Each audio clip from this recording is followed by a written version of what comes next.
Ok, on est parti. On va réagir un petit peu à la dernière masterclass de Fresh et de Mélissa. C'est parti. Est-ce que l'amitié homme-femme existe? Oula, je viens de pousser la porte d'un débat aussi clivant que pain au chocolat ou chocolatine. Mais cette fois-ci, votre avis m'intéresse vraiment. Comment avons-nous fait de la relation amicale un espace genré? Pourquoi est-ce si difficile pour certains de concevoir la relation homme-femme en dehors du prisme de la séduction? L'incapacité à concevoir une amitié platonique intersexe en dit long sur une personne. D'ailleurs, ce débat houleux semble Le mot platonique, déjà, la réponse est dans la question.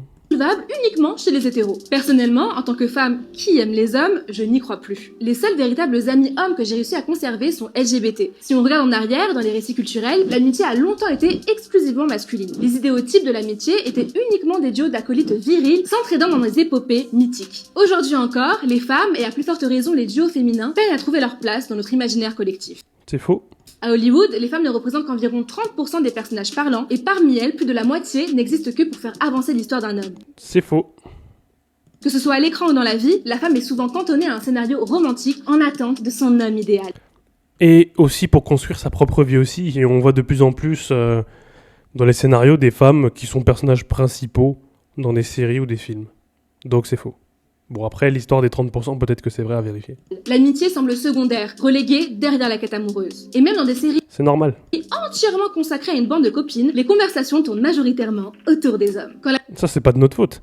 Ça, c'est à vous de parler d'autre chose que des hommes. l'amitié homme-femme apparaît à l'écran, c'est souvent juste un sas narratif pour que les protagonistes se rapprochent pour...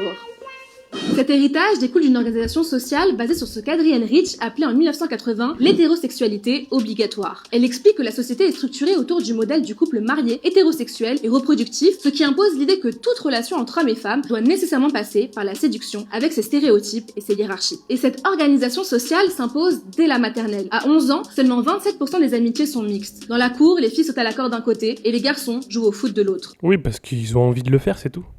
Et elles ont envie de jouer à la corde à sauter. Dès qu'un enfant ose franchir cette frontière, il est regardé de travers. La fille devient un garçon manqué et le petit garçon un futur gay à surveiller. Là-dessus, je dois admettre qu'elle a pas complètement tort, il y a de l'idée. Ça installe très tôt l'idée que l'autre sexe est un monde à part. Puis dès qu'un petit garçon ose franchir cette frontière en s'approchant d'une petite fille pour jouer avec elle, un adulte s'empresse de lui demander s'il est amoureux, projetant ainsi sur lui sa vision faussement romantique qu'une femme ne peut être considérée que comme une conquête dans les yeux d'un homme, et rendant anormale l'idée d'une amitié sincère sans arrière-pensée. Et pourquoi un homme peut pas être considéré comme une conquête aux yeux d'une femme ?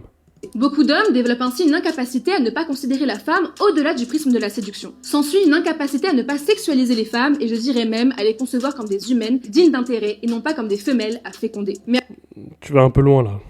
avoir une conversation avec une femme ne devrait pas exister uniquement dans l'optique d'un projet d'investissement qui se rentabilise au pieu. Et c'est bien pour cela que j'ai perdu la quasi-totalité de mes amitiés avec des mecs. Non, c'est pas pour ça, c'est parce qu'en fait, t'approches de la trentaine, puisque d'après ce que t'as dit, t'as 26 ans, et à un moment donné, bah toi t'avances avec ton petit ami, et bah les hommes, ils ont rien à gagner à rester amis avec une personne de sexe féminin.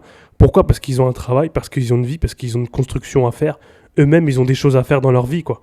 C'est tout simplement ça, en fait. Ils ont pas à perdre leur temps dans des amitiés hommes-femmes qui ne leur apportent plus rien après 25 ans. Lassée d'être méfiante, lassée de devoir être sur mes gardes ou de devoir faire gaffe à ne pas réveiller des attentes en étant trop gentille. L'amitié intersexe se transforme alors en un compte à rebours jusqu'à la sentence fatidique. Une condition cauchemardesque pour certains mecs. Friendzonés, dévastés, ils n'ont pas rentabilisé l'intérêt donné à la femelle. Sniff. Mais si la friendzone peine les hommes, vous pensez qu'une femme se sent comment quand elle comprend que l'amitié qu'elle partageait avec un homme n'était qu'en fait qu'une stratégie pour obtenir plus? Parce qu'elle le savait déjà, ça s'appelle du déni. Il n'est pas capable de nous apprécier sans contrepartie sexuelle. Bref, est-ce que l'amitié homme-femme existe? Oui. Quel soulagement pour les personnes bi à deux doigts de se retrouver sans amis jusqu'à la fin de leur vie. Mais comme d'hab, elle est sabotée par vos normes sociales. Est-ce que l'amitié... Ouais, donc pour finir sur cette vidéo, je suis presque fan de sa manipulation à chaque fois, hein, mais bon. L'amitié homme-femme, comme je disais, bon, écoutez, si on écoute ce décryptage-là, c'est toujours de la faute des hommes, c'est toujours les normes sociales, mais bizarrement, le mot patriarcat n'est pas revenu. Mais bon, on va lui accorder quand même il y a des idées dans ce qu'elle dit. On nous a conditionnés dès le plus jeune âge à ne pas être amis avec les femmes. Et pourquoi ? Parce qu'il y a des raisons. Parce qu'à un moment donné, un homme qui est tout le temps ami avec des femmes, une femme, elle va croire qu'il est homosexuel. Elle va croire qu'il est gay alors que le mec est hétérosexuel. Et au final, ça va être toxique pour lui en fait. Donc voilà. Les gars, la friendzone, c'est à vous de vous en sortir. Elle a pas complètement tort, mais c'est à vous de vous sortir de là. Hein. C'est vous qui vous mettez dans la friendzone. Si vous voulez sortir de la friendzone, il suffit juste de couper le contact avec les femmes qui sont déjà en couple. Et puis c'est tout. Hein. De toute façon, elles ont rien à vous apporter à un moment donné. Merci d'avoir regardé la vidéo.